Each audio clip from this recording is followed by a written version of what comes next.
Teka, parang merong nag-e-echo. Ay, ito Kumain pa lang. po kayo lahat. Nag-dinner na po lahat. Ito pa lang aking cellphone yun. Nag-echo. Ay, okay. Good evening po sa inyong lahat. Magandang gabi po. Pagpalain po kayong ating Panginoong Diyos. Ayun lahat. Good evening po, Pastor. Good evening po sa inyong lahat. Good evening po. Thank you po for joining our Bible study and tayo po ay magsimula na. Magsimula po tayo sa panalangin. Let's pray. Father God in heaven, Lord, we thank you once more for giving us this night kung saan, Lord God, we are able to study your words, Panginoon, uh, as a as a corporate church, Panginoon, dito sa albeit, Lord God, na magkakahiwalay kami, but we are together, we are one in spirit, especially, Panginoon, na ang iyong salita ang aming pag-aaralan. Panginoon, salamat po sa gabing ito at binigyan mo ng pagkakataon ng time mga aking mga kapatid, Panginoon, na maka-join dito sa aming Bible study and even Lord, I also thank you, Panginoon, para po dun sa mga maring naka-join sa amin online or even dun sa mga makakarinig nito afterwards, Panginoon. Dalangin ko po, O Diyos, na sa gabing ito magkaroon po kami ng magandang interaction at tunay nga, Lord God, na mag-grasp po namin, Lord God, yung um, nais mo po, Lord God, na ibigay sa amin sa gabing ito, Panginoon. Banal na Espiritu, dalangin ko po, Panginoon, na ikaw po ang magbigay ng kaliwanagan sa lahat ng aming mga pag-aaralan, Panginoon.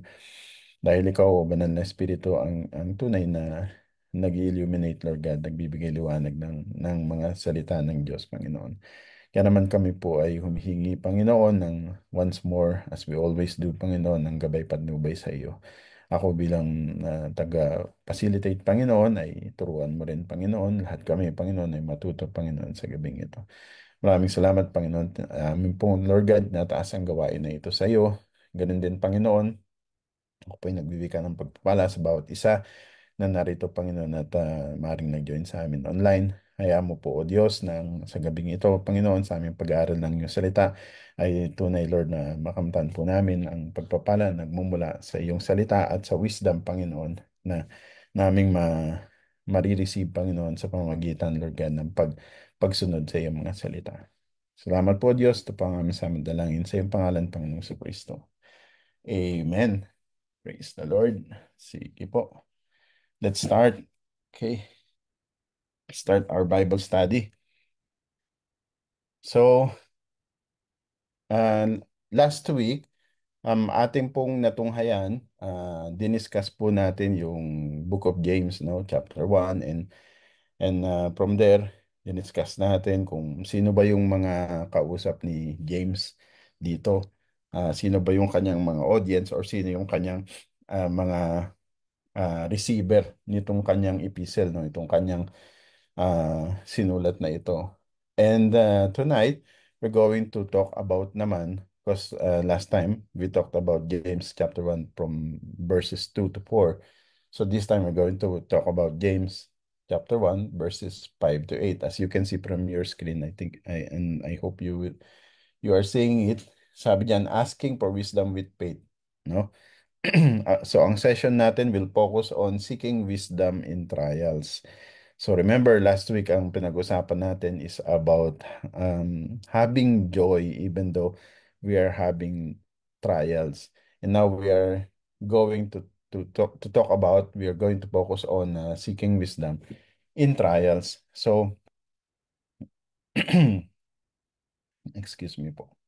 So, once more, welcome to our Bible study. No? At atin pong sa gabing ito, we will break down yung passage na yan in the book of James chapter 1 verse 5 to 8 into sections. And we're going to explore yung meaning po behind dun sa passage, sa text, yung kanya pong historical, cultural context. And even we are going to look at some personal application na maaring applicable po sa ating mga pang-araw-araw na buhay. Well, hindi pala maaari, talagang applicable sa ating pang-araw-araw na buhay, no? Dahil yan ay salita ng Diyos. Right? So, magkaroon lang tayo ng konting recap. Just like I said, last week, ang ating pong pinag-aralan is we studied about the book of James, chapter 1, verses 2 to 4. No?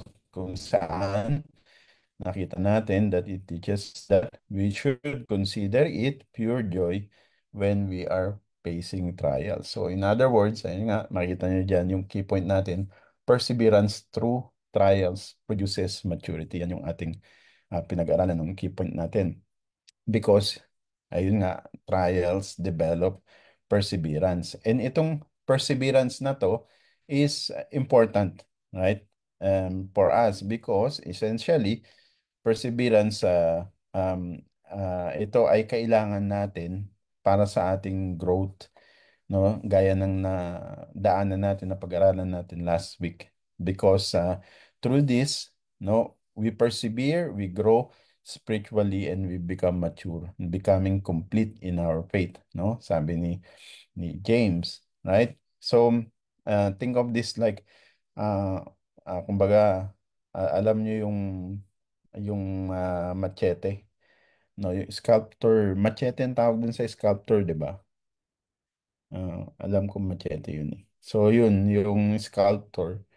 Um, so imagine niyo kayo yung, let's say, puno or bato, no? And then the sculptor sculpts you into something that is beautiful. Of course, in the beginning, masakit kasi just imagine pupukpukin ka, di ba? Kasi ini-sculpt ka nga, inuukit ka eh. So masakit. So, pero in the end, ano, even though yung kada strike nito is painful, pero in the end, makikita natin yung masterpiece. Parang ganun din yan yun sa atin, no? So, for every trial na nararanasan natin, kumbaga para tayong hinuhulma, ini-sculpt ng ating Diyos. No, and then ang end nito is yung masterpiece as becoming more like our Lord Jesus Christ. So yan yung similarity natin dun sa pinag-aralan natin last week. And now we will move on na to the main topic for tonight, which is excuse me, in the book of James chapter 1 verses 5 to 8. Could someone please read?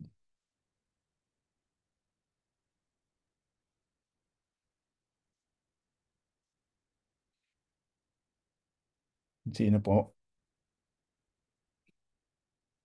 Ako na po, Pastor. Sige po, Brother Manny. Ay po sa James 1:5-8, if anyone lack wisdom, let him ask of God, who gives to all liberally and without a reproach, and it will be given to Mm. him. But let him ask in faith Amen. with no doubting. For he who doubts is like a wave of the sea, driven and Mm. and tossed by the wind. For let not that man suppose Mm. that he will receive anything from the Lord. He is double-minded man, unstable in all his ways. Yun po. Mm. Praise to Thank you God. po, Brother Man. Praise the Lord. So dito makita natin that James is actually encouraging us to ask God for wisdom. No? He's saying that ask God for wisdom, pero he places yung emphasis, makita natin dito, in the importance of asking in faith. And then in contrast to that, makita rin natin sa James chapter 1 verse 5 to 8, he also talks about doubting, right? And we're going to discuss this as well, because itong doubting na to can hinder yung ating pag-receive ng kung ano man yung wisdom na i-offer or nais ibigay o ipagkaloob sa atin ng Diyos. So, we're going to break down this passage into section para mas maintindihan natin to much better. So let's start with section 1. Okay. So, basahin po natin ulit section 1. Can anyone read read from section 1 from verse and key point? Ako na po, PA. Sige po. Sino po yun? Sister Christina. Section 1, asking for wisdom from James chapter 1, verse 5. If any of you lacks wisdom, let him ask of God, who gives to all liberally and without reproach, and it will be given to him. Key point, God generously gives wisdom to all who ask. Amen. So, Basahin pa po. okay na po yun, sister. Okay na po. Thank you po. So, nakita natin dito that James now, remember, we were talking about trials, joy in trials last week, right? But here na makita natin that si James biglang nagkumambyo, no? Now, from trials, James is now talking about the importance of wisdom, no? And basically, he's telling us how to navigate yung receive or pagkuha ng wisdom, no? So yung wisdom dito in context is hindi ito intellectual wisdom, right? But this is a practical godly insight for life. So because there are uh, uh, different kinds of wisdom, right? Meron tayong tinatawag na intellectual wisdom. So yung intellect or yung galing na nagmumula sa ating capacity ng ating brain. Pero hindi ito yung wisdom na tinutukoy ni James dito, no? Ni Apostle James. Tinutukoy niya dito is a practical godly insight for life. Kaya makita natin, nilagay ko diyan yung ang Greek word na ginamit diyan for wisdom is sophia. At anong ibig sabihin ng sophia? It refers to divine insight for practical living. So yun yun. So ibig sabihin when James chapter 1 verse 5 kasi parating nako-quote ito no para dun sa for example so sa mag-exam for example hindi niya alam yung sagot so nako-quote natin to sinasabi natin James chapter 1 verse 5 ask God for wisdom. Yes, talagang sinabi ask God for wisdom pero ang context ng wisdom diyan is hindi wisdom na dunong nung ating utak no kundi wisdom that refers to divine insight for practical living. In other words, kasi last week, 'di ba, we discussed na yung mga yung mga Christian bakit sila na-scatter? Kasi pine-persecute sila, 'di ba? And because of that, marami silang naging problema. Nagkaroon sila ng problema sa kanilang economic living, social life nila. Just imagine, for example, imagine you are from the Philippines and then you are persecuted in your own land and then you were dispersed. So napunta ka let's say, for example, ako from Philippines, napunta ako sa Vietnam. Wala naman akong alam sa Vietnam. Wala akong trabaho dun. So, stressed out sila. So here, James is writing to them and telling them that in order to live in a divine and practical way of living, ask God for wisdom. Hindi niya sinasabi na ask God for wisdom para gumaling ka, para maging summa cum laude ka or valedictorian ka, no? Ngunit ang sinasabi niya, ask God for wisdom so that yung faith no maisapamuhay mo practically maisapamuhay mo yung divine kind of living. And then sabi niya rin diyan kung makita niya yung nilagay ko yung mga Greek word diyan liberally no liberally is haplos or hapios which means generously or freely emphasizing God's abundant willingness to provide wisdom. So, ang ating Diyos, hindi siya madamot. He will provide wisdom for those who ask. Right? Pero, kaya nga dinidefine natin, ano ba yung tinutukoy na wisdom dito para maintindihan natin. And then, nandyan din yung without reproach. In Greek, it's eneidisantos, which means God will not scold or criticize for asking. So, sometimes, for example, yung aking anak, pagka kinukulit ako, sometimes, naiinis ka no? Pero ang Diyos hindi, no? Ang sabi diyan, without reproach. So, ibig sabihin, wag tayong matakot, wag tayong anong tawag doon, magdalawang isip or yun nga, magdalawang isip na lumapit sa kanya at humingi ng wisdom kung paano natin isasapamuhay yung ating buhay divinely as He wants because He will definitely give us wisdom abundantly. Right? Then makita rin po natin sa Proverbs chapter 2 verse 6. Ano pong sabi sa Proverbs 2 verse 6? Hindi ko na nilagay yung passage kasi wala na akong space. Pero ayan, makita niyo po, hinighlight ko yung verse in yellow. So sa Proverbs chapter 2 verse 6, sabi diyan, "For the Lord gives wisdom, from His mouth come knowledge and understanding."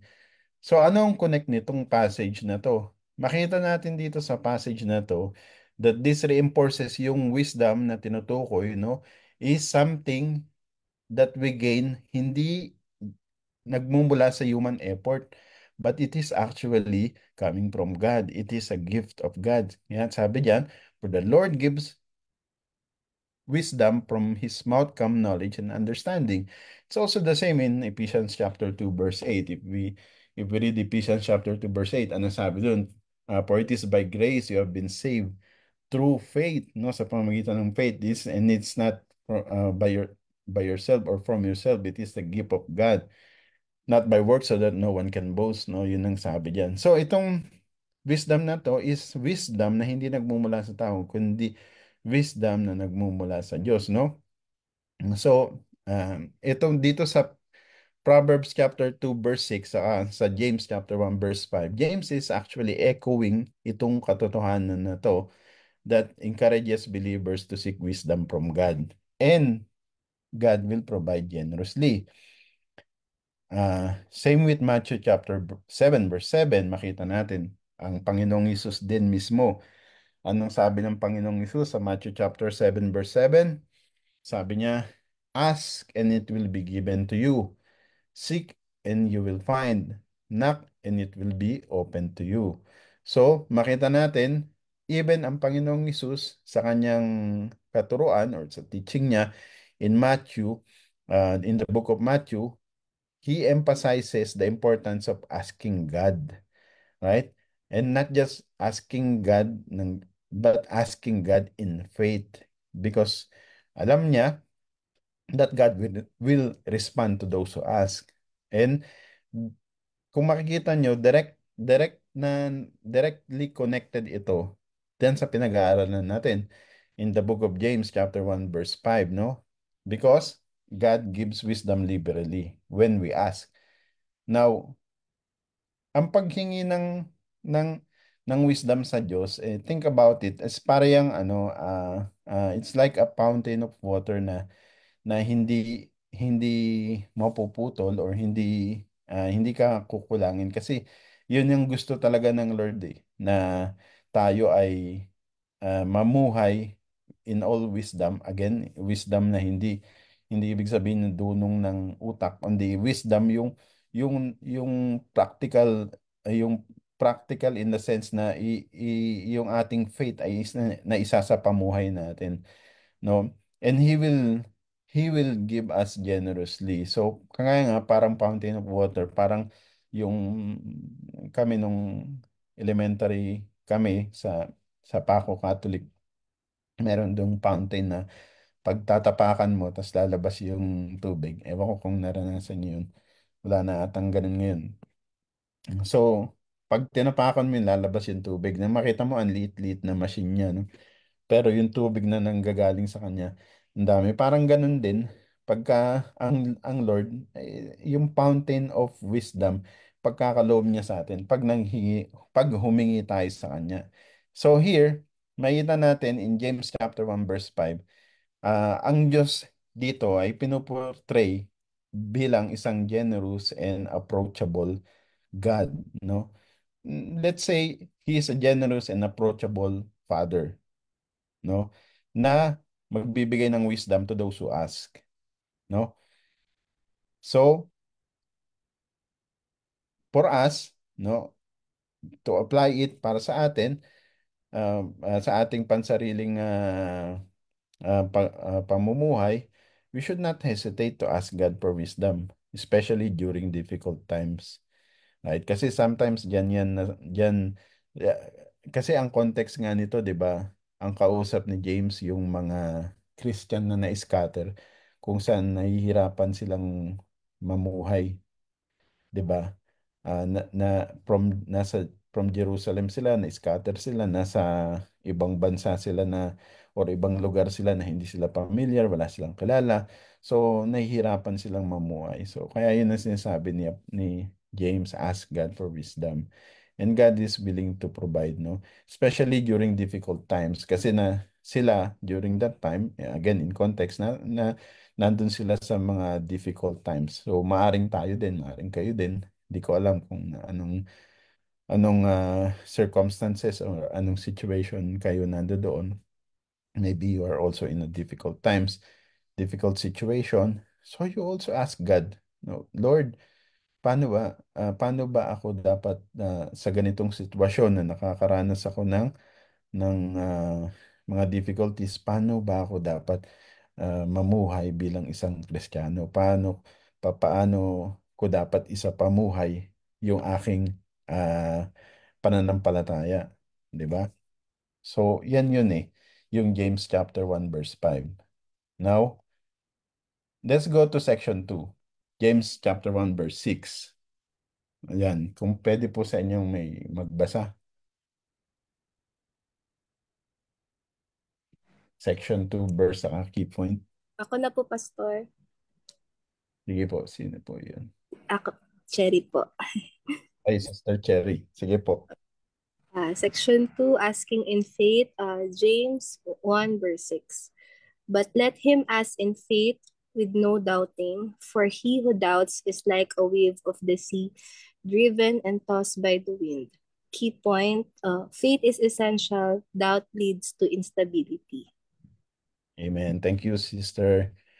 So here, we can see sa James chapter 1 verse 6 that James stresses naman the importance of faith, right? So kanina sa 5, James is stressing the importance of asking wisdom from God. Here, James is stressing asking the importance of asking faith, or rather the importance of faith when asking God for wisdom. Okay? Because without faith, no, we become unstable. No. Pag wala kang pananampalataya, para kaya sabi ni James, 'di ba? He who doubts is like a wave of the sea driven and tossed by the wind. Of course, if you have doubt, then you don't have faith. Yun lang yun no? Simple as that. So, makita natin diyan yung mga key words na pinatutungkulan, or rather yung mga key Greek words, right? Para mas maintindihan natin. Una, yung faith. No, ang faith diyan in Greek ay pistis. So meaning trust and reliance on God's character and His promises. Tapos nandyan din yung doubt, right? Yung doubt is diakrino, which is to waver or hesitate leading to instability. Yan yung ibig sabihin niyan. Then, and then din yung wave, like a wave. Sabi diyan, like a wave of the sea, driven and tossed by the wind. So yung wave na yan ay kima, which represents instability tossed about by external forces. So, kung titingnan nyo, applicable sa atin yan No, yung tignan na lang natin yung wave dito or yung kima in Greek na tinatawag, no? Representing yung mga external forces. Yung mga external forces na nararanasan natin, yun yung nagdudulot sa atin ng doubt, itong diaklinyo, no? Because of that, sometimes, and I hope not, baka yung faith natin nagwi-waver, no? But it should not, no? Kaya nga, sabi ni James dito, he's stressing the importance of faith when asking God for wisdom. Makita natin in Hebrews chapter 11 verse 6. Hinighlight ko dyan in yellow. Hebrews chapter 11 verse 6 ang sabi diyan, without faith, it is impossible to please Him, for he who comes to God must believe that He is, and that He is a rewarder of those who diligently seek Him. So makita natin dito sa passage na ito in Hebrew, ine-emphasize dito na ang pananampalataya is the foundation of our relationship with God. Pwede mo bang masabi na may relasyon ka sa Diyos kung wala kang pananampalataya? Di ba?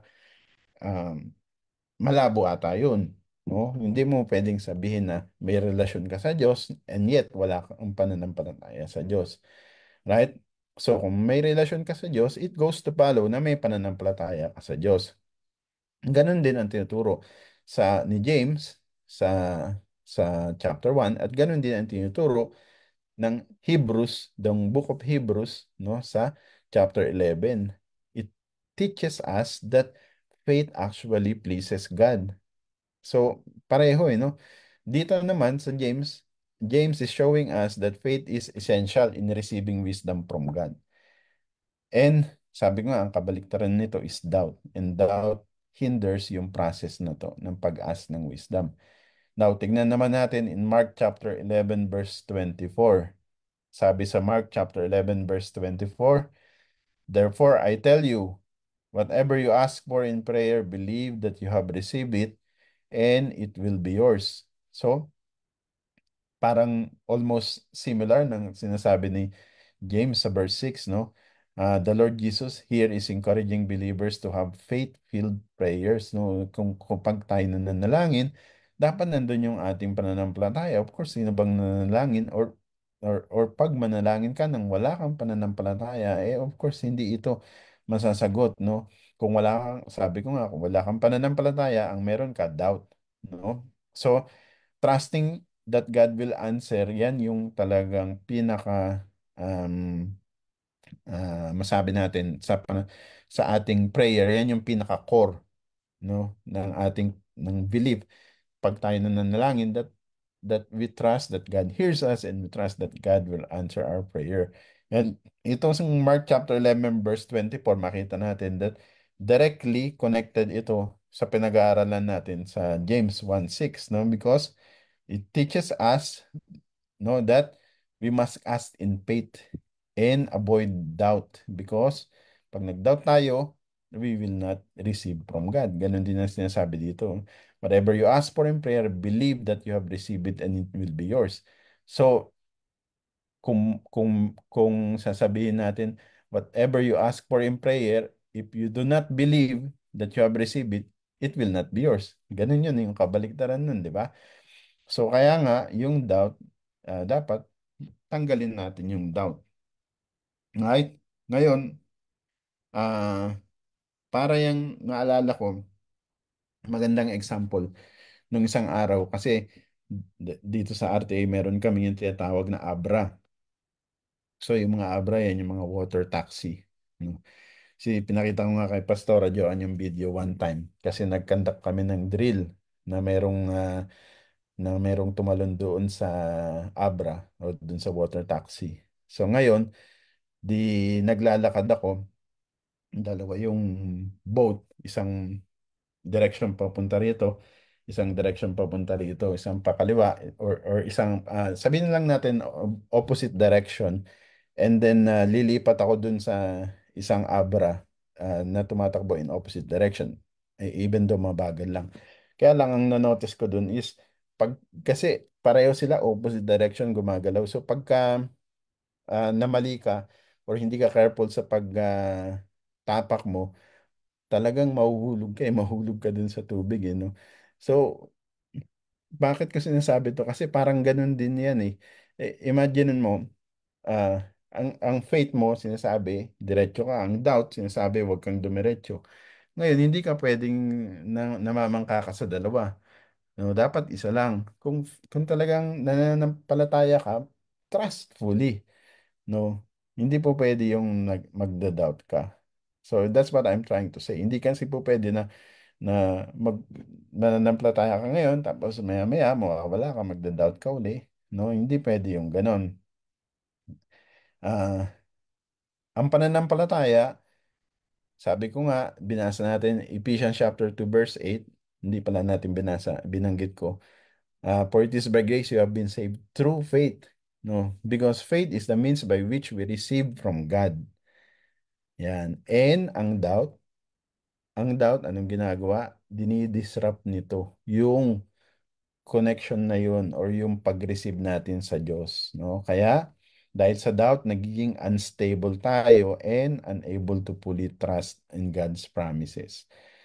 No? So, sometimes, kasi pag nagtiwala tayo sa ating pansarili, sariling pangunawa, for example, sa harapan natin, merong nakikita natin ah, parang insurmountable mountain of problem, no? So pag nag-doubt tayo, wala na. Kasi sa sarili nating kakayanan, hindi talaga natin kaya. Pero hindi naman sa kakayanan natin, no? Sa kakayanan ng Diyos. Kaya dapat mag-trust tayo sa Diyos. Right? So pag nag-trust tayo sa Kanya, then ma-overcome natin yan. So,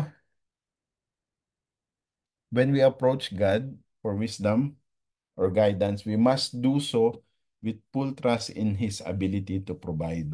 No? Ganun po yun. So, dapat full trust tayo sa Lord.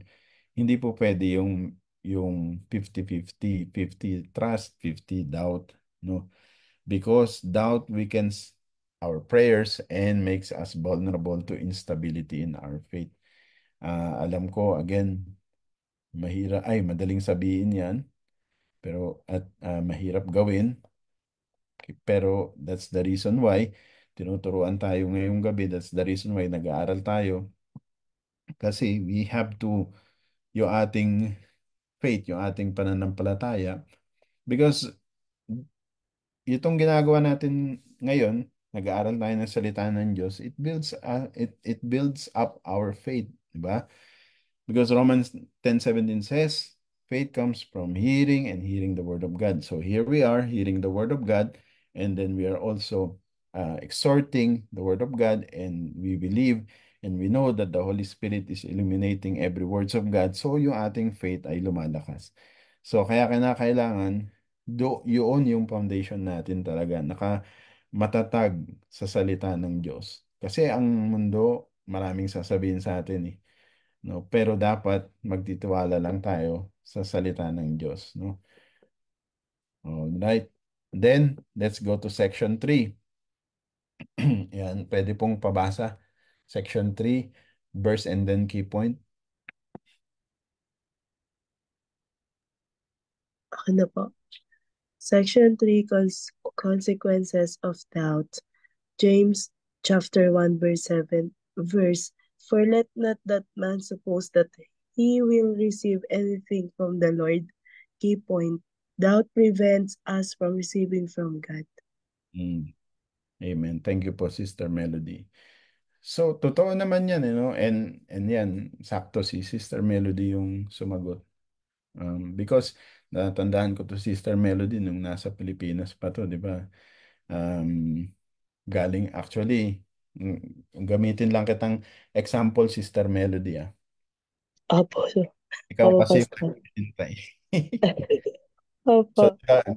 Sa mga hindi nakakakilala kay Sister Melody, galing na yan dito, ay hindi pala dito, doon, dyan, sa Qatar. No, that was 2016 ba?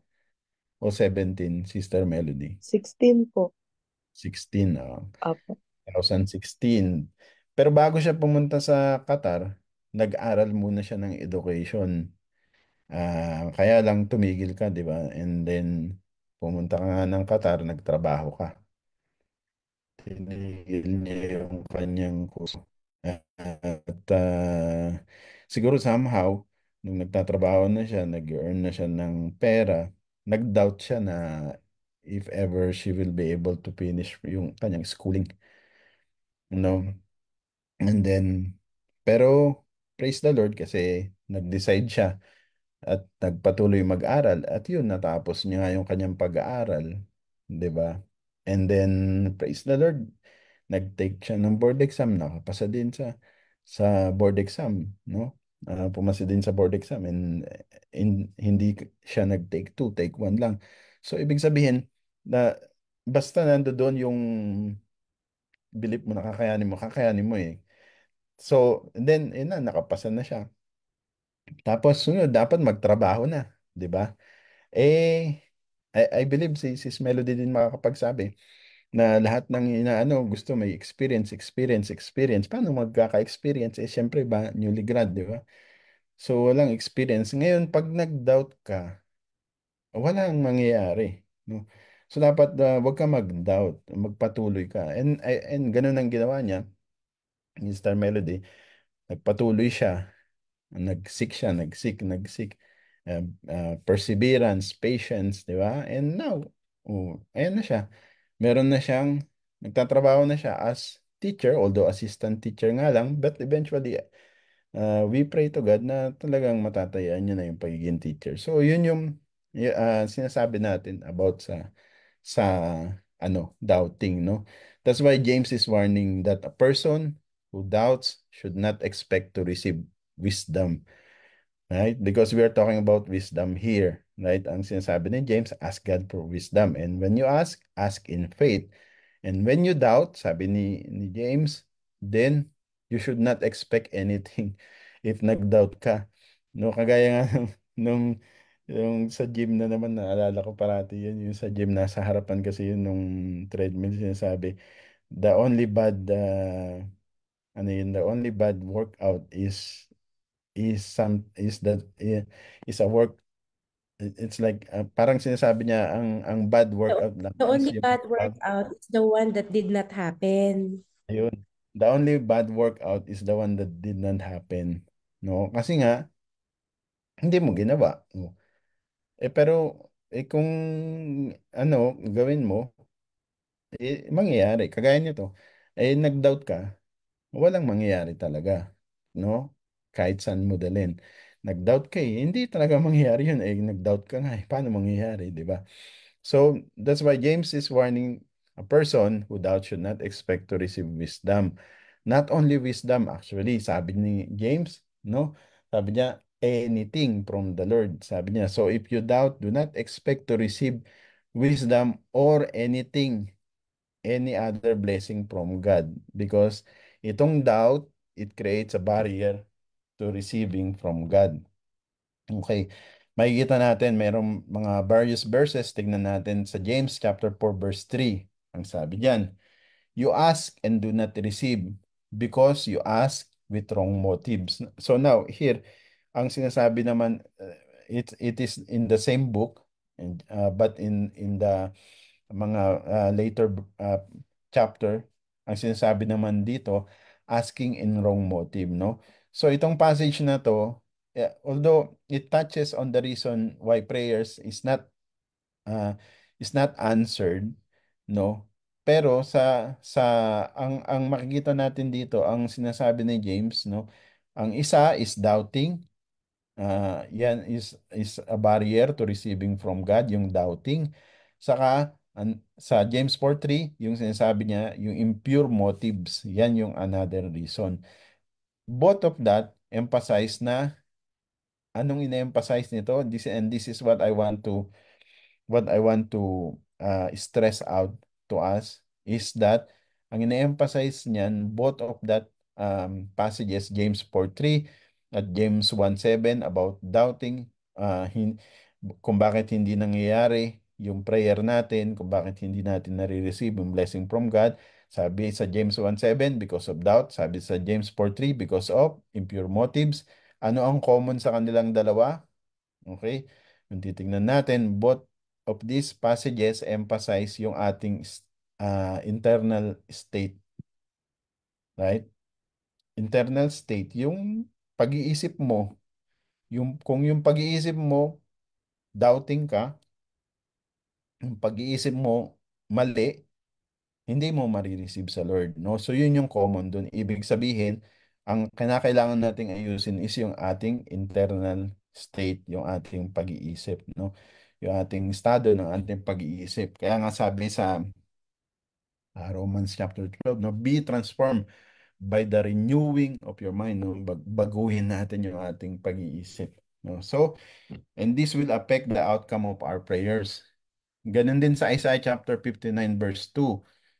Yung sabi diyan, yung daw ating iniquities have separated us from our God. And because of our sin, yung kanyang naitatago ang kanyang mukha at ang kanyang tainga ay nagiging dal. Although God is omnipotent, He is all-powerful, right? But do you think dahil sa iniquity, hindi talaga maririnig ng Diyos yung panalangin mo? I don't think so. There is nothing that God will not be able to know. However, because of the iniquity, God chooses not to hear us because yun nga, meron tayong kasalanan. Ganun din, ako pagka ang anak ko, for example, si Hana may ginawang mali, may ginawang masama, hindi ko siya pakikinggan kasi masama yun eh. But it doesn't mean na hindi ko siya naririnig. Right? Because our God is all-knowing. He knows everything. Hindi natin pwedeng sabihin na hindi niya alam yun. No? Now, ito, okay, dito, ina-highlight lang sa atin sa Isaiah 59 verse 2, yung iniquities natin, yung sin natin, and by extension, pwede nating sabihin yung ating doubting or yung lack of trust kasi yung iniquities, pag tinranslate mo yan, mga pagkukulang yan, Kaya iniquities in other words, yung pag kinuha mo yung root word niyan, no, equity, ano bang, yung root word nito? I- i- Root word niyan is has something to do with the equilibrium, kumbaga yung pagiging tama, kumbaga. Now, kaya nga sabi natin pagkukulang. Now, kung meron tayong pagkukulang, kagaya ng doubting or lack of trust, yan. Sabi, your iniquities will separate you from your God. So that is the reason why hindi naririnig yung ating mga panalangin. So, what we're trying to do is we're trying to relate itong mga passages na ito para mas maintindihan natin yung sinasabi ni James sa James chapter 1 verse 7, no? At ang magandang example diyan is dati usong-uso to eh. Kasi dati wala pa gaanong mga cell site. Ngayon, napakarami ng cell site eh. Pero dati usong-uso to. Siguro, there are places in the Philippines na uso pa rin to, yung walang signal yung phone, no?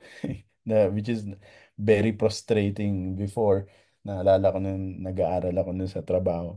Yung mga dead spot na tinatawag, na yung mga areas na walang signal, somehow naglalakad ka. For example, pag napunta ka doon, biglang mawakakat, mawala yung signal. So imagine ninyo, that you're trying to use your phone. For example, tumatawag kayo, kung sino man yung gusto nyong tawagan, pero wala kayong signal.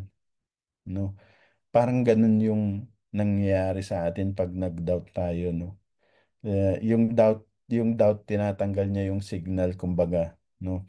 So dahil diyan, hindi tayo makakonect. No? Yan yung ah, magandang example. Now, uh, faith is not just a condition for receiving wisdom or for receiving anything from God. No, but faith, when I say it's not just a condition, meaning ang faith kasi is very broad, right? Hindi lang para dun sa purpose. Hindi lang dapat may faith ka kasi kung hindi ka makaka-receive hindi mo marireceive hindi marireceive ng Lord yung prayer mo. What I'm saying is ang faith is very broad, right? Pero ang doubt hindi lang nito hinihinder yung wisdom, but also preventing you from accessing God's full blessing. Alam ko lahat tayo gusto natin ng blessing from God, di ba? Pero pag nandoon yung doubt, may hinder nito yung blessing. Right? So now, merong bang sa buhay nyo, merong bang mga area sa buhay nyo where you have been asking for something, pero nagda-doubt ka na that God will provide? Pag-isipan nyo. Now, this verse in James chapter 1 verse 7 challenges us to pray with expectancy, that we trust fully in God's ability to answer us. Right? Then, section 4, James 1:8. Pwede pong pabasa. Basahin Section ko po. 4 sa key point. Sige po, Sister Joy. Double-mindedness. James 1:8. He is a double-minded man, unstable in all his ways. Key point. Divided loyalty leads to instability. Hmm. Thank you po, Sister Joy.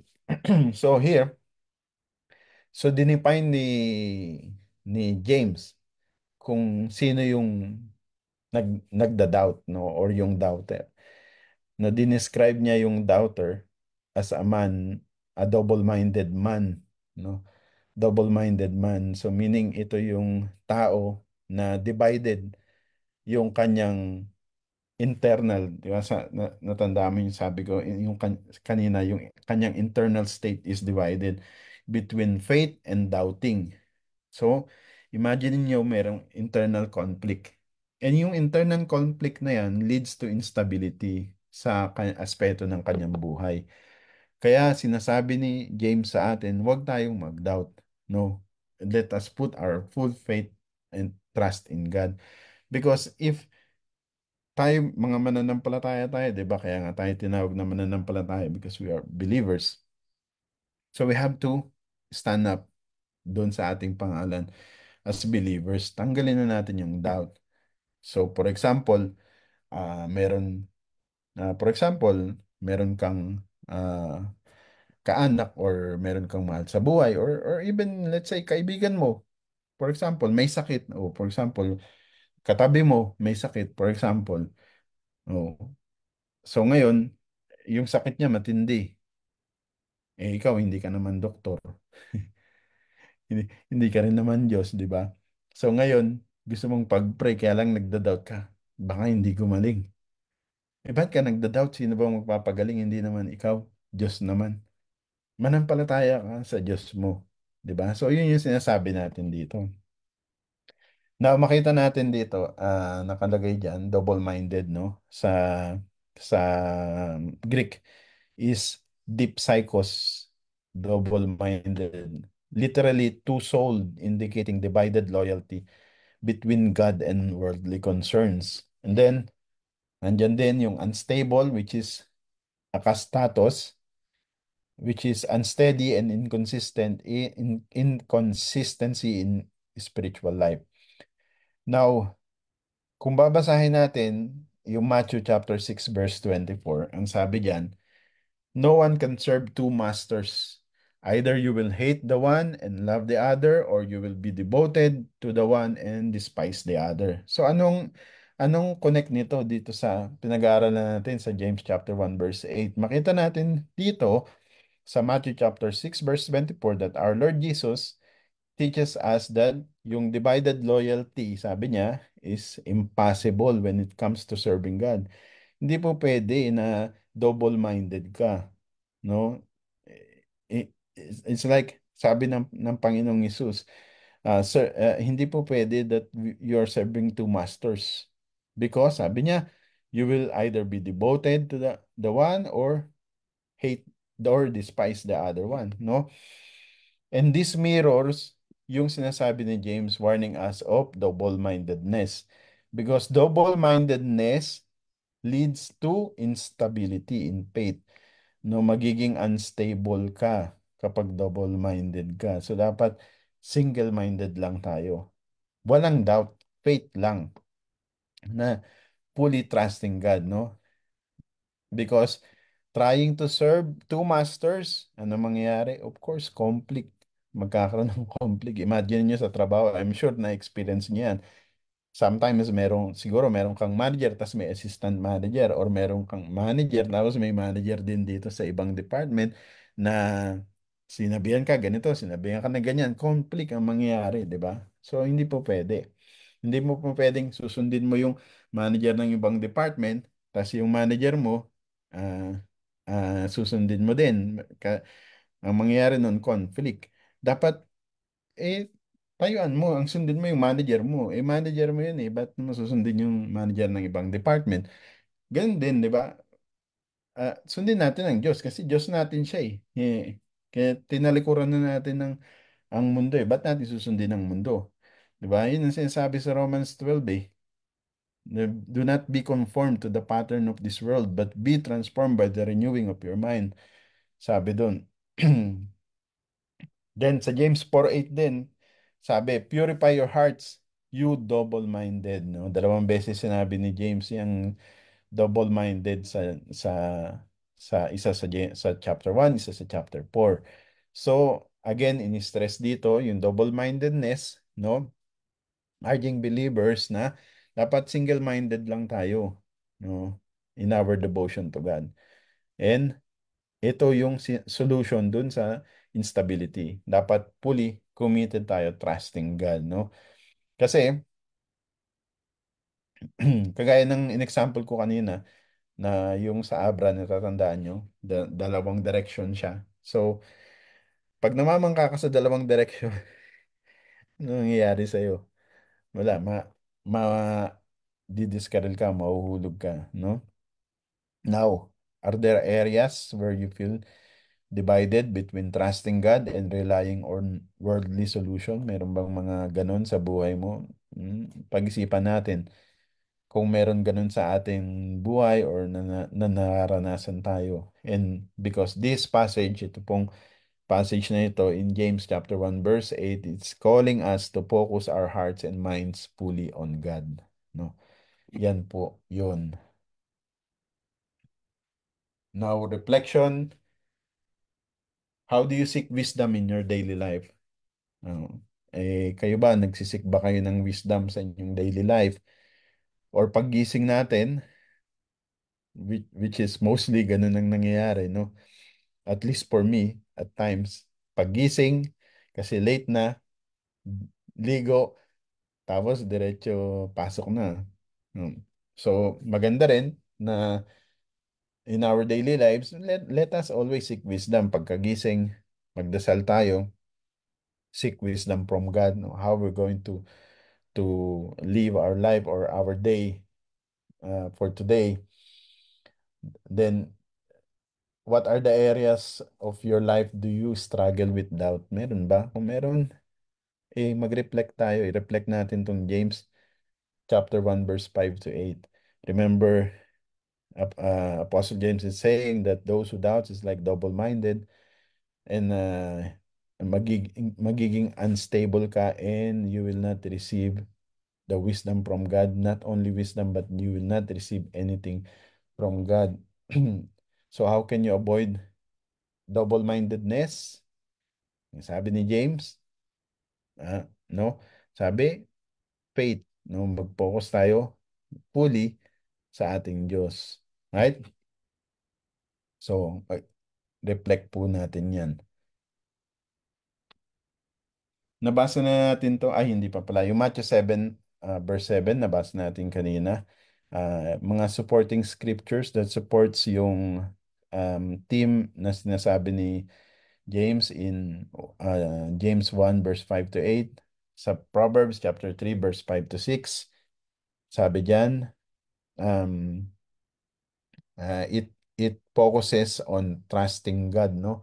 Trust in the Lord with all your heart and lean not on your own understanding. In all your ways acknowledge Him. So itong passage na ito underscores the importance of full trust in God. Kagaya nga po ng sinasabi ni James in James 1, 5 to 8, it calls for complete reliance on God's wisdom instead of leaning on human understanding. Ang key is faith, no? Every time, faith ang key, no? Again, Matthew 7 verse 7, nabasa natin ito kanina, ask and it will be given to you, seek and you will find, knock and it will be open to you. So, the Lord Jesus is teaching us and encouraging believer to approach God confidently, knowing that when we ask, God will respond. So, pareho to, align ito doon sa pinag-aaralan natin in James 1, 5 to 8, no? Teaching that God gives wisdom freely when we ask in faith. Then, conclusion natin, take away natin sa pag-aaral natin is that God generously gives wisdom to those who ask. No? Gaya nga ng napag-aralan natin kanina, tinuturo ni James that kung sino man yung may kakulangan sa wisdom, again, hindi wisdom of intellect ito, no? Ang gaya nga ng tinalakay natin, ito yung wisdom for godly living, no? Yun yung Greek word na ginamit sa wisdom dito eh. Hindi siya wisdom related to intellectual wisdom. You should ask God who gives it freely and without reproach. No, ito nagpapakita ng generosity ng Diyos at ang kagustuhan ng Diyos na talagang i i-guide i-guide tayo when we seek His help. And second, faith is essential when asking for wisdom. Of course, when we ask for wisdom, no, we asking for wisdom, kinakailangan nandoon yung ating full unwavering faith because doubt creates instability, no? Maging unstable ka pag nandun yung doubt, pag may doubt ka sa puso. Sabi nga ni James, parang wave tossed by the wind, no? Yun yun. And yung wave dyan, di ba, kagaya na kung matandaan nyo, dinefine natin yung Greek word niyan, yung Greek word na yan, yung wave na yan is mga external forces, no? So, ibig sabihin, kung ikaw tumatayo ka ngayon sa Lord, andun yung pananampalataya mo sa Lord, ngayon darating yung wave or darating yung mga external forces that will make you doubt, kagaya ni, if you remember, Apostle Peter, no? When the Lord asked him to come to him to the water, 'di ba? When he was focused sa Lord Jesus, he was able to walk on water. But when pinaling niya yung kanyang attention dun sa mga waves, no? So nawala siya sa focus, ang nangyari lumubog siya, right? So ganun din 'yun. Pareho 'yan. Pag nag-doubt tayo, ganun din. Mawawala tayo sa focus at yung ina-ask natin na wisdom, hindi natin marireceive. Kaya ang key, faith is the key to receiving what we ask from God. Then, ano pa? Number 3, doubting hinders our ability to receive from God. So, kaya nga nang sinasabi na natin kanina, doubting God's willingness or ability to provide wisdom prevents us from receiving His blessings. No? You think of it na itong doubt is parang barrier between us and provisions of God's guidance. Kagaya nung Isaiah 59:2. Although ang sinabi dun is iniquity, pero kung titingnan nyo ng maigi, yung iniquity, yung doubting is pumapasok yan dun sa iniquity, no? Kasi pagkukulang yan, eh. No? It creates a barrier. Because of that, we become unstable. We don't receive uh, the blessing or guidance from God. And then, yung ating double-mindedness, sabi ni James sa verse 8, double-mindedness leads to instability. No, ang isang tao na double-minded, well, siguro naman kahit naman sino, pagka meron tayong kilala na double-minded, no, na pabago-bago ang isip, hindi maganda 'yun, di ba? Kahit hindi pa natin pinag-aaralan 'to, alam na natin 'yun eh. 'Di ba? Ibig sabihin, logically speaking, logical thinking, alam na natin 'yun. Kapag ang tao pabago-bago ang isip, hindi maganda. And here we are, nire-reinforce dito sa Biblia, which is sinasabi, double-mindedness leads to instability. A person who is double-minded, divided between faith and doubt, is unstable in all aspects of life. So, kung gusto natin maging stable na mananampalataya, ay dapat mag-stick tayo sa ating faith. No, wag na tayong mag-doubt.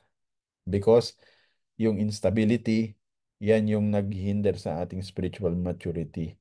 Because spiritual maturity comes from being committed fully in faith to God. So, if nandun yung doubt, hindi natin ma-reach yung full commitment natin sa Lord. And because of that, we become unstable. So anong nangyayari? Meron kang hindi narinig na hindi mo nagustuhan. Anong mangyayari? Hindi na ako a-attend ng church. Meron kang na na narinig na hindi maganda sa pandinig mo, or na kinorek ka, for example, or pinagsabihan ka or tinama ka, anong mangyayari? Ayaw ko nang mag-church. Sa iba na ako mag-church. Yan ang sign ng isang unstable Christian, because yung kanyang faith, no, is not full sa Lord. No, nandoon pa maari. Bakit ganon? Nandoon pa kasi yung doubt sa kanya, which is from time to time, like ako, I myself also nandoon din, dumarating din sa point na pumapasok yung doubt. Pero hindi natin dapat entertainin, no? Once na in-entertain mo kasi yan talaga ano nga yung sinabi kalimutan ko yung sinabi ni Apostle Paul, that yung pag in-entertain, mamaya tingnan ko yung passage, nakalimutan ko yung passage na sinabi ni Apostle Paul, pag in-entertain mo yung doubt. Anyway, dapat sinama ko pala dito yun. Ibibigay ko sa inyo later pag ulit tayo. So,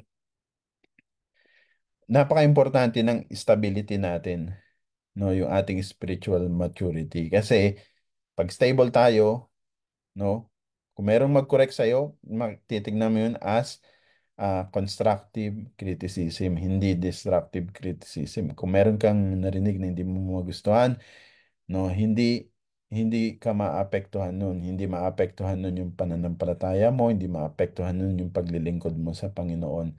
Kaya ang dami nakikita natin na may marinig lang na hindi maganda, may makita lang na hindi maganda, ayoko na, hindi na ako mag-church, ayoko na dyan, ganito na ako.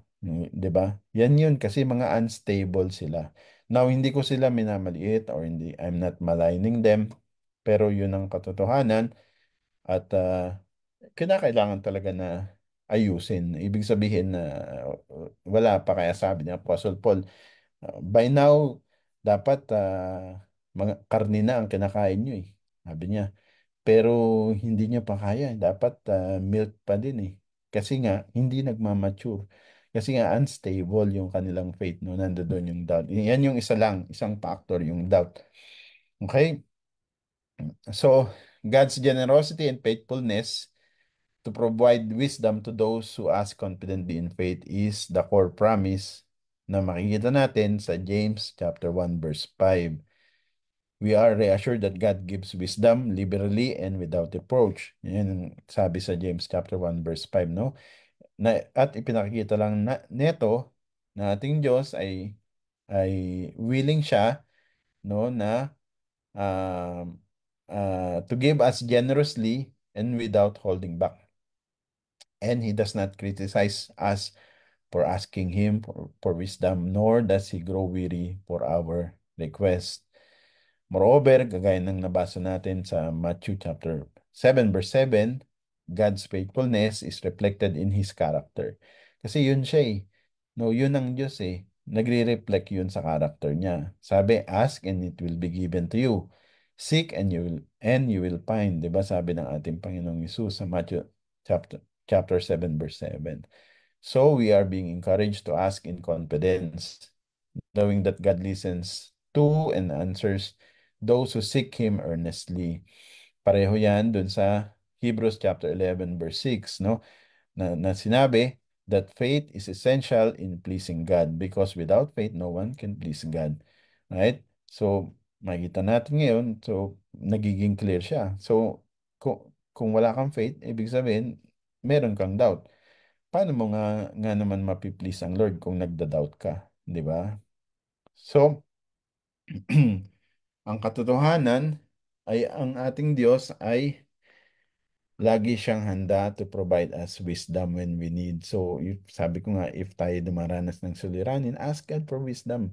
No, hindi wisdom na dunong para sa kaisipan natin, kundi wisdom kung paano tayo mamumuhay sa pamuhay, paano natin i-deal yung sitwasyon, no?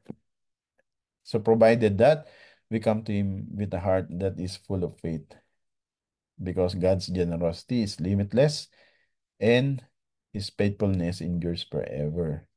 No, so we are, and we can be confident when we ask God that we will receive the guidance in abundance. Alright? Uy, yun na. Umabot na tayo sa dulo. Praise the Lord. Meron po ba kayong mga katanungan? Sana yan. Balik tayo dito. Tingnan natin sa ating Facebook. Wala namang katanungan. Pastor, Yes po. Opo, Brother Leo. idugsong ko lang po doon sa yung opposite ng doubt, yung Hebrews 11:1, na Okay. kapag mayroong ah, kapag nandun ka sa punto ng pagdududa, punta ka kaagad sa Hebrews 11:1. Faith is the assurance of things hoped for, the conviction of things not seen. Para talaga yan, bullseye talaga yan, na kung may duda ka, baliktarin mo na lang yung duda mo sa faith. Amen. Praise the Lord. Thank you po, Brother Leo. About kayo po, yung iba po, na meron ba kayong mga pagdududa pa?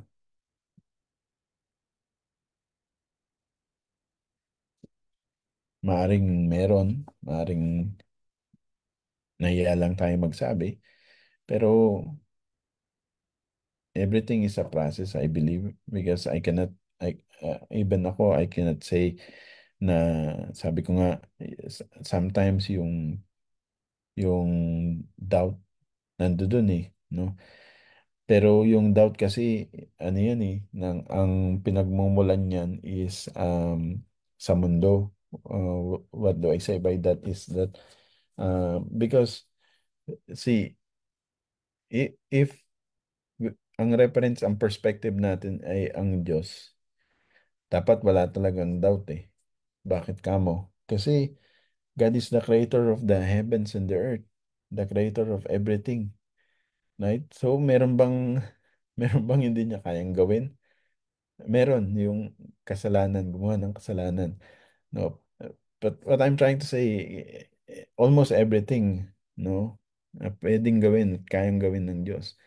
So, yung doubt nagmumula yan sa mundo. No, that's why ang sabi, I think it was in Romans, correct me if I'm wrong, Pastor Joan, everything that does not come from faith is sin. Saan bang passage yun? Tingnan natin. Yan. In the meantime, kung meron kayong katanungan, tanong nyo lang. Kunin ko yung saan yun sinabi, everything that does not come from faith is sin.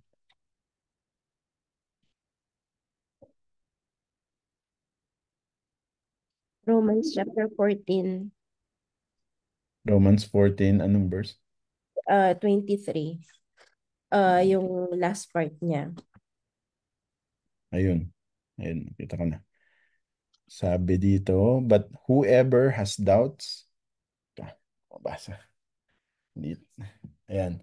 But whoever has doubts is condemned if they eat, because their eating is not from faith. And everything that does not come from faith is sin. So ito yung tagpo na meron silang diskusyonan or meron silang uh, uh, pagtatalo regarding doon sa mga um, kumakain, I believe, teka, tingnan natin yung context nito. Saan kayong Bible ko? In the meantime, kung meron kayong katanungan, just ask. Romans 14.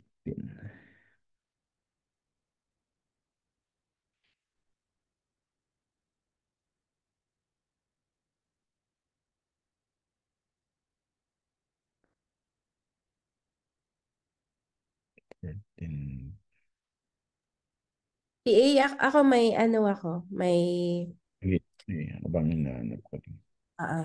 kasi sabihin na natin no na we do not doubt God.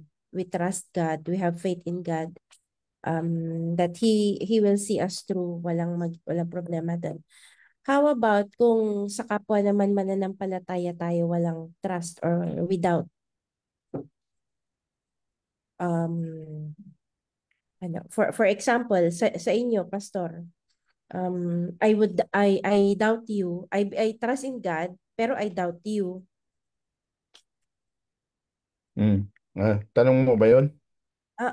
Tanong yun syempre. I don't doubt you. Ayun. Hindi, Hindi ako nagtiis sa'yo. tinatanong mo, akala ko okay, tanong ka pala. Hindi ako nagdududa sa'yo, joke. What I'm saying is, paano yun? Can we say na we're not sinning or okay lang tayo if we are vertically sa vertical relationship natin, wala tayong problem sa faith. We don't doubt God. Pero horizontally, without without our brethren, without our brother or sister, or without our leaders, without our pastor, without our ministers, paano yung tagpong yun? Kasi I believe sa mga kasama natin ngayon in particular, masasabi nila na or masasabi ko na we don't doubt God per se. Pero somehow siguro merong reservations pagdating sa tao to tao. Kasi sabi mo nga kanina, God is the creator of everything. So, what is there to doubt about God? How about sa kapwa natin mananampalataya? Kasi we are just tao lang din naman tayo. We are both. Alam natin yung limitations ng pagiging tao. So, is it right to doubt your leaders? Is it right to doubt yung mga spiritual leaders natin? Is it right to doubt yung mga brethren, kapatiran natin? Or lalo na siguro yung mga hindi pa nakakalala sa Panginoon. Okay, so siguro hindi doubt ang okay. Dalhin ko kayo dito basahin muna natin na Acts chapter 17 verse 11. Okay, so alam mo to, itong verse na to. So sabi dito, now the Berean Jews were of more noble character than those in Thessalonica. For they received the message with great eagerness and examined the scripture every day to see if what Paul said was true. Diba? So now, are they doubting Paul? I don't think they are doubting Paul. It's because when you say doubting, ano kasi yun parang nagda-doubt ka dun sa tao. For example, sa akin, totoo kaya itong pinagsasabi ni Pastor Aldrin. Of course, kumbaga wala kang masamang tinapay sa akin, parang ganun. Wala tayong beef, no? Pero, kaya tignan mo dito kung paano sinabi sa Biblia, now the Berean Jews were of more noble character than those of Thessalonica. Bakit daw? Kasi, for they received the message with great eagerness and examined the scripture every day to see if what Paul said was true. So, ibig sabihin, hindi siguro tama yung context, yung word na gamitin na doubt. Pero dapat maging tayo parang mga Berean, no, na sinasaliksik pa nila. For example, ako ngayon nakikinig kayo, ako yung nagpapacilitate, nakikinig. So dapat wag tayo mag-stop doon sa ganun, no? Dapat aralin pa natin yung yung ating mga pinag-aaralan, yung ating mga naririnig, no? No po, pwede niyo sabihin din na ganun kasi maaring narinig kagaya dito sa Acts 17:11, no? Ginagawa nila. They study the scripture every day to see if what Paul said was true. Pero actually, they are doing that not because they are doubting Paul, but because makita natin, for they receive the message with great eagerness. Yun yung keyword. Because they receive the message with great eagerness. Um, parang, let's say, dalhin natin sa context ng isang bagong mananampalataya na bagong mananampalataya siya na mainit no na bawat salita na marinig niya na no na nandun na talagang tinatanggap niya with eagerness at every day sabi dito no tinitignan niya yung scripture every day he's studying the scripture to see if what Paul said was true, and that is true. I remember, nung bago akong Kristiyano, nung that was I think because nakakilala ko September 9, 20 September pala, September 22, I think, somewhere, the 2009, diyan ako nakakilala. Then, around mga October or November, talagang every time na makakarinig ako sa pastor namin ng word, very eager ako at talagang pagdating sa bahay, inaaral ko. Not because I'm doubting him, uh, but because eager ako na matutunan ko rin yung natutunan niya. No, parang ganun. No, so hindi doubting na gano'n. Kasi pagka nilagay mo sa context na doubting, may connotation yun na parang meron kang beep or something na hindi or sabihin natin confidence yan, na wala kang confidence doon sa nagbibigay sa'yo ng salita or nagtuturo sa'yo.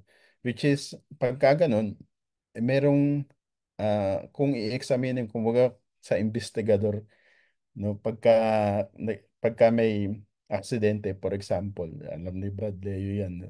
Pag may aksidente kailangan mo matumbok yung root cause no sometimes ah, pagka dealing na tao sa tao nawawalan tayo ng confidence pagka for example mayroong nagkaroon tayo ng samaan ng loob.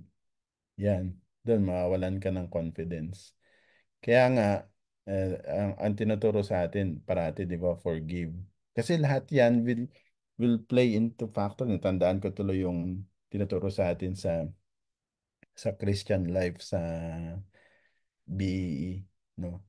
Nandoon si Lord sa center, tas ang nagtitimon niyan is ang Panginoong Hesus at nandoon lahat ng factors na yan na kinakailangan, diyan ngayon papasok yan, yung James chapter 1 verse 5, no? Ano sabi sa James chapter 1 verse 5? O, balikan natin. O, sabi diyan, if any of you lack wisdom, right? So, ngayon, nakarinig ka ng salita ng Diyos, hindi mo maintindihan ngayon, then you can ask God wisdom. Kung not intellectual wisdom, but kung paano ba yun, yung na-receive mo na yun, paano, yung na-receive mo na yun, paano mo isasapamuhay yun. Right? And let him ask God who gives to all liberally and without reproach. Nasagot ko ba yung katanungan mo, Mr. Radyoan? Or meron kang another na katanungan?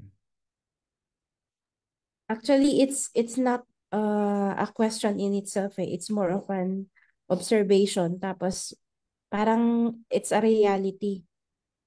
Ano yun eh, nangyayari yun. Ang idagdag ko lang doon, ang isang Bigyan ka, hindi, taga, sorry, pinaalala lang sa akin. Bigyan ko kayo ng magandang example, okay? Si si Pastor Rom. Kilala niyo si Pastor Rom, di ba? Nung bago akong Kristiyano, okay? Si Pastor Rom, pastor namin yan siya. Actually, apat ang pastor Teka, namin. itatag ko muna siya, tag ko. Wag mo nang itag. Alam niya naman yun eh. Open naman siya. So, apat yung pastor namin. Lahat yan, silang apat lahat, mahal ko. Hindi pa naman ako pastor that time. Bagong Kristiyano pa lang ako. So lahat ng marinig ko, ina-absorb ko talaga sa kanilang apat na pastor. Lahat ng ma-receive ko. Parang akong biriyan. Pag uwi, inaaral ko talaga yan. Sometimes, di ba, may nagsabi pa nga na baka daw masiraan ng ulo sa sobrang pag-aaral. No, pero mali yun, hindi ako naniniwala dun. But anyway, so ngayon, nung nagkaroon kami ng hindi pagkakaintindihan ni Pastor Rom, so doon ko nakita, tignan mo, nung una, yung mga preaching niya, maganda sa pandinig ko, naiintindihan ko. Pero nung nagkaroon kami ng hindi pagkakaintindihan, yung lahat ng preaching niya parang mali na lahat sa akin, parang pangit na. So, ibig sabihin, kasi yung internal state ko nabago na eh. No, hindi na, wala na dun yung ano eh, kumbaga yun nga, nandun na yung iniquity, nandun na yung pagkukulang kasi. Ba? Which is, walang mali si Pastor Rom. Ang mali actually ako. Ako yung mali. Dahil bago akong Kristiyano, yung pananaw ko sa buhay, kumbaga, noon kasi ako yung parang ano, parang, yung bang ultimo yung pulpito, hindi dapat yan madapuan ng langgam, parang gano'n, kasi sagrado yun, parang gano'n. So, ang pananaw ko noon na pag meron tumayo doon na hindi, ano, na hindi pure, kumbaga, dinedesecrate yung pagiging sacred ng pulpit. Ganun yung isip ko nun. Which is, naintindihan ko na mali, yung akong mali. No? So, ibig sabihin, yung internal state of mind kasi natin. Ayun, sa na-experience kayo, yun ang nangyari. No?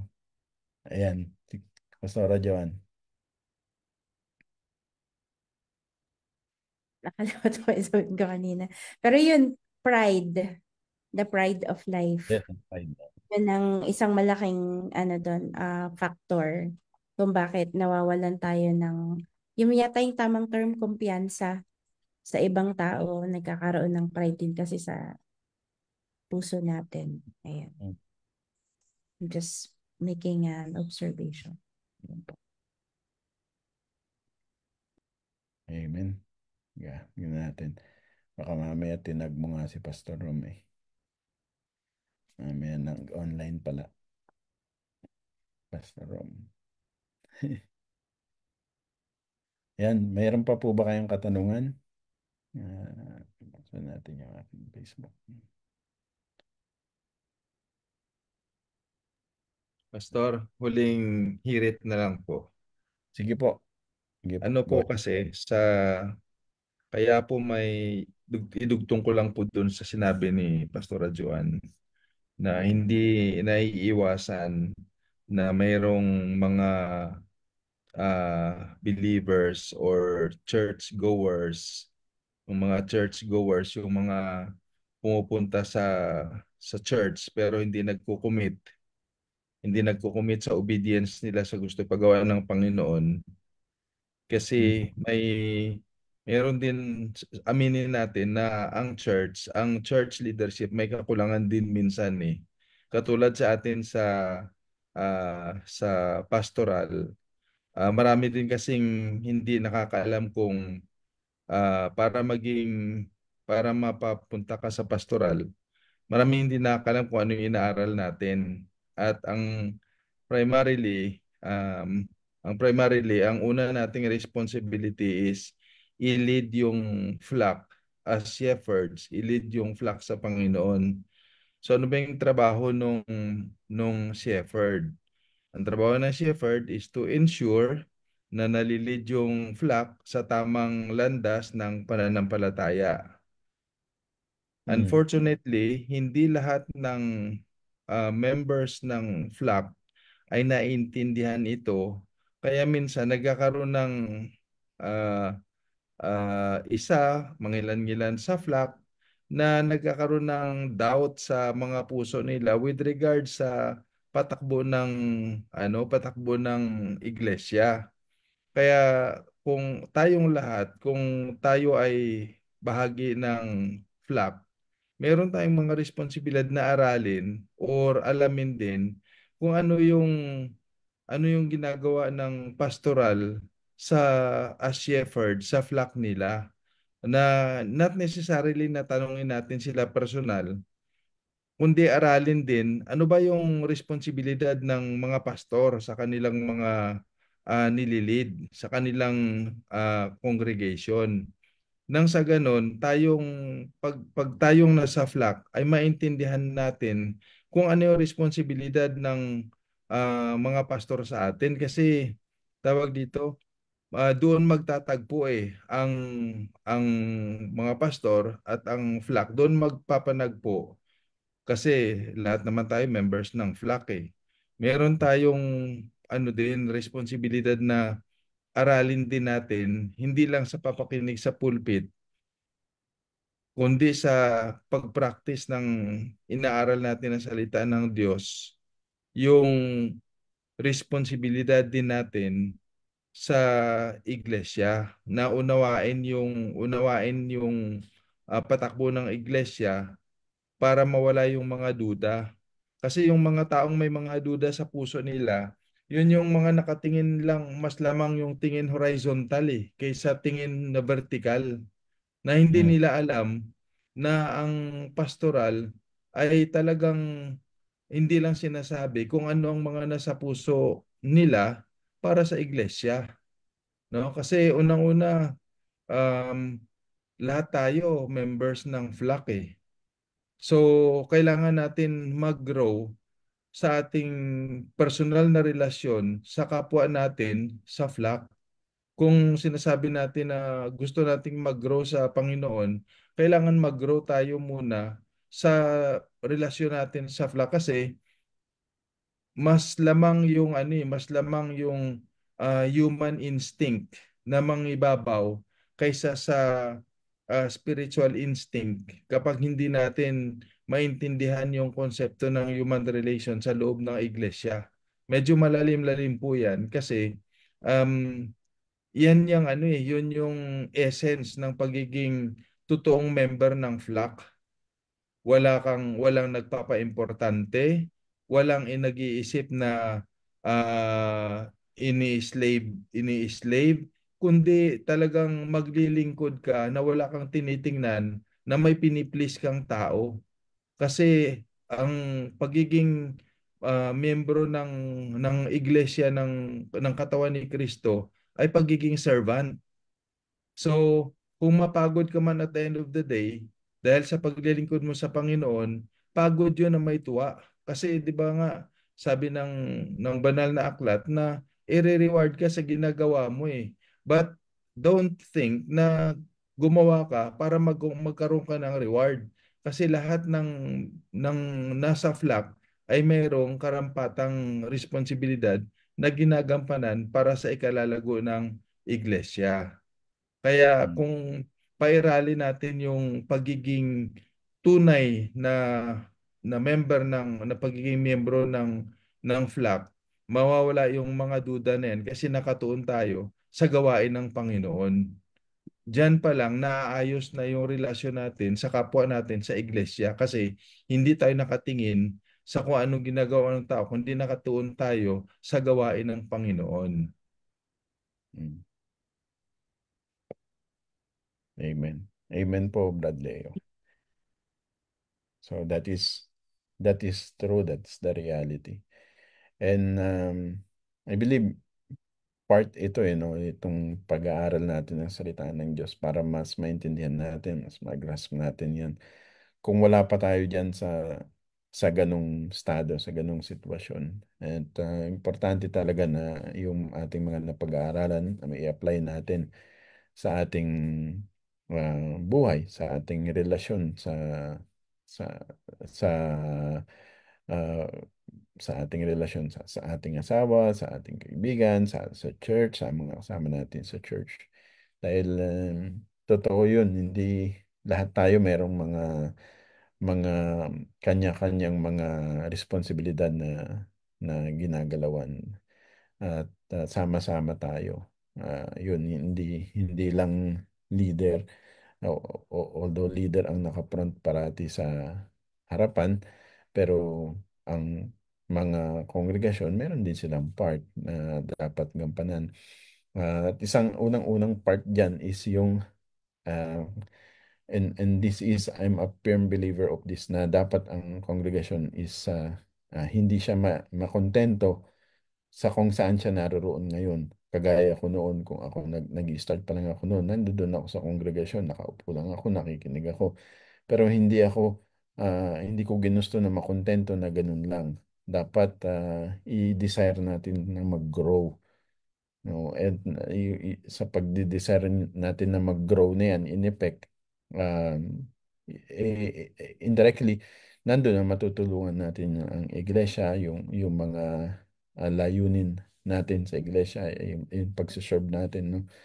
No, wag lang tayong ano, wag tayong makontento na yung ganun lang.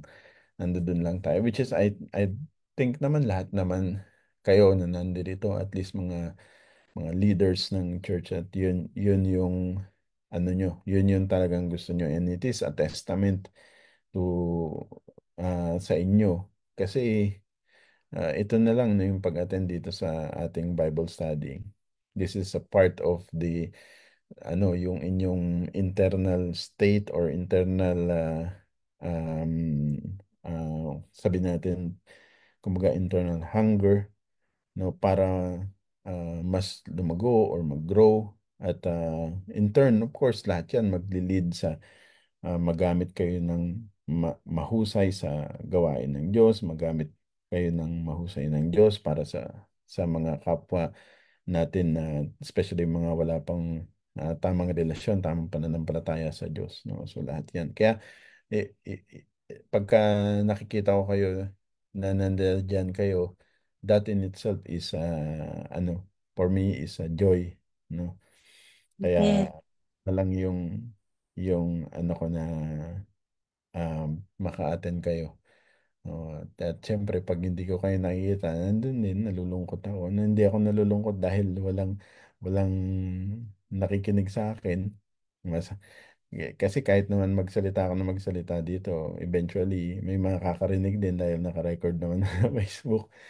Pero, yung makita ko kayo na nandiyan dyan, that's for me, no, that's a joy because at ako, for me, at least, I know nagagawa ko yung tungkulin ko, at least kahit sa ganito man na makapag partake ay makapag impart, and the rest, of course, ang trabaho ng banal na espiritu na yun yung magbigay mag-illuminate ng salita niya, and I know that by doing this and by talagang nandun yung full faith and trust natin sa Lord, is talagang yung ating mga naririnig, ating mga pag-aaralan, pag in-apply natin sa ating buhay, talagang yung ating church ang patutunguhan ng ating church, ang patutunguhan ng inyong buhay, ang patutunguhan ng relasyon nyo sa isa't isa, relasyon natin sa ating pamilya, relasyon natin sa ating mga kaibigan, even relasyon natin sa ating mga katrabaho, patutunguhan is pataas, no? Hindi pababa. Yun. Kaya maganda po talaga na hindi tayo nag-attend tayo. Maganda rin nagpa-participate tayo. At hindi lang tayo yan naman yung susunod natin, no, sa James chapter 1. Hindi lang tayo tagapakinig. No, that we will not be hearers, but we are going to be doers of the word. Amen. Praise the Lord. God bless po. So, dito na lang po tayo because it's already almost 10:15. So, dito na po tayo mag-stop muna for now, and then we are going to continue our Bible study next week, same time, same channel, same Facebook page, Facebook channel, same Zoom channel, from 7:30 to 9 o'clock Qatar time. Okay. Let's pray. Let's pray. Father God in heaven, we thank you, Lord, for this wonderful night that you've given us. Thank you, Lord, for all the words, Lord God, that have been exhorted. Father, I pray, Lord God, na ito po ay aming na-receive, Panginoon. Amin po itong natanggap, Lord God, at nasa pinakamadabang bahagi ng aming puso, Panginoon. At Lord, at ito po ay yayabong, Panginoon. At ito po ay makikita sa aming buhay at sa aming pamumuhay, Panginoon. Maraming salamat po sa bawat isa na kasama ko po, Panginoon, sa gabing ito, O Diyos. Pagpalay mo po sila, Panginoon, siksik, liglig at maapaw. Gaya nga po ng aming pinag-aaralan, Book of James, chapter 1, kung saan, Panginoon, nakakaranas ang mga kapatiran namin noon ng various trials, Panginoon. albeit, Panginoon, that they are being persecuted, Father, but in our modern times, in this modern day, Panginoon, kami rin, Lord God, we are also experiencing various kinds of trials, Father, and I know, Panginoon, na hindi mo kami pabayaan, O Diyos, Father, as we have read, as we have studied your word in James chapter 1, verse 5 to 8, Father, Lord, give us the wisdom, Panginoon, so that we may be able, Lord God, to live our life, Panginoon, according to what you have intended us to live our life to, Panginoon. At Lord, hayaan mo po, Lord God, that when we ask you for wisdom, that we may ask with full confidence that comes through faith, Father. And also, Panginoon, that we will not doubt, Lord God, that we will not be like a double-minded person, Panginoon, that is unstable, Father. But Lord, we pray that we will have this single mind, Panginoon, na nakatuon lamang sa iyo, Panginoon, that our eyes, kagaya nga po ng team namin, Panginoon, this coming 12-year anniversary, that our eyes is focused on you, our Lord Jesus, the author and perfecter of our faith, Panginoon. Maraming salamat, O Diyos, sa gabing ito. Nataas po namin ang lahat sa iyo, Panginoon. Lord, kung ang aking mga kapatid man ay dumaranas ng mga pagsubok, mga trials, Father, Lord, let them overcome this, Panginoon, that through this, Panginoon, that they will develop perseverance, O God, and that so that they may become mature and fully mature Christians, fully spiritually mature believers, Panginoon. Maraming salamat, Panginoon, Lord. We remember everyone na merong dinaramdam, merong sakit, especially right now that prevalent, Panginoon, yung colds, coughs, and flu, Panginoon. Lord, I know that you are our Jehovah Rapha. You are the God who heals. You are the great healer, Father, and nothing is impossible to you, Father. So right now, Panginoon, we ask and we pray, Panginoon, that you heal everyone who is sick, Father, kung anumang sakit meron sila, even hindi lamang kami, Panginoon, even mga kaanak namin sa Pilipinas, o saan mang dako ng mundo naroon. Panginoon, paggalingin mo po ang bawat isa, O Diyos. At Lord, allow that yung opportunity ng pagbibigay mo ng kagalingan ay mai-attribute sa iyo, Panginoon, na ikaw ultimately ang nagbibigay ng kagalingan, and that people will seek you and will thank you, Panginoon. Will seek you, Panginoon, at they will come to know you and they will believe in you, Panginoon. Maraming salamat, Panginoon, sa aming pagtulog. Bigyan mo kami ng iba yung kapahingahan, Panginoon, so that hindi ka pa babalik, Panginoon, tomorrow. Nandun ang aming kalakasan, Panginoon, at pagka binigyan mo na kami ng opportunity, Father, upang i-share namin ang aming faith, Panginoon, then we will be able to do so with all confidence, Panginoon, knowing that hindi kami ang nagsasalita, ngunit ang banal na Espiritu na siyang nasa sa amin, ang siyang mag-guide sa amin, that will tell us, that will teach us to what truth we will say, we will tell, Panginoon, dun sa mga tao namin makakasalamuha, Panginoon.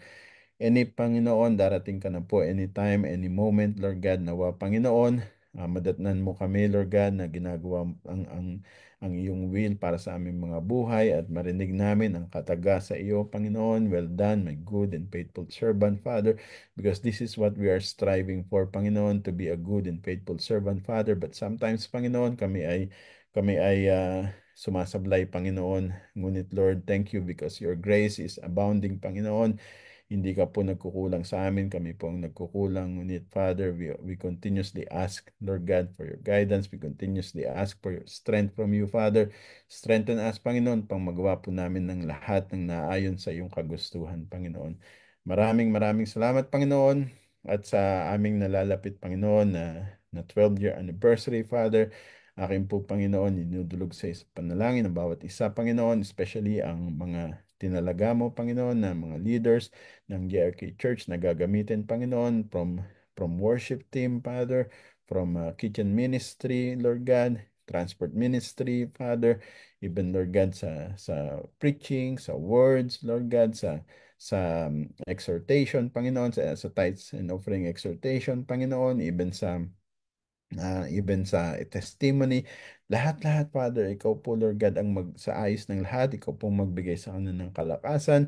Ikaw po ang magbigay sa kanila ng wisdom, Panginoon. And Lord, I pray that we will be able to celebrate not only for the sake of celebration, Father, but that we will celebrate your goodness and that you will allow, Panginoon, others, Lord God, especially yung wala pa pong tamang pananampalataya, tamang relasyon sa iyo, upang masaksihan po ito. And so that, Lord, this will become a turning point for them, Panginoon, that through this, Panginoon, makita po nila yung goodness mo, O God, na upang hanapin po nila ikaw, Panginoon, because, Lord God, Lord, we have tasted you, the goodness of you, Father, and ito rin ang gusto namin, Lord God, na sila man po, Panginoon, na makamtan po nila, Lord God, yung goodness mo, Panginoon. Maraming salamat, and especially, Lord God, sa aming mga mahal sa buhay at lalo na dun sa wala pa pong pananampalataya sa iyo, Panginoon. Maraming salamat, O Diyos. Lord, we cannot thank you enough, Father, and pinaubaya po namin ng lahat-lahat sa iyo, Panginoon. Itong mga darating na araw, itong darating na linggo, at lalong-lalo na itong darating na Friday, Lord God, at sa aming anniversary celebration, Panginoon. Lord, ikaw po mapapurihan, mapasalamatan sa lahat ng aming gagawin, O Diyos. Ito po ang aming samadalangin sa iyong pangalan, Panginoong Kristo. Amen and amen. Praise the Lord. Amen. Amen. God bless po, brothers and sisters. God bless, Pastor. Good night po. God bless. God bless po. God bless. Good night po. God bless. Good night. Good God bless po.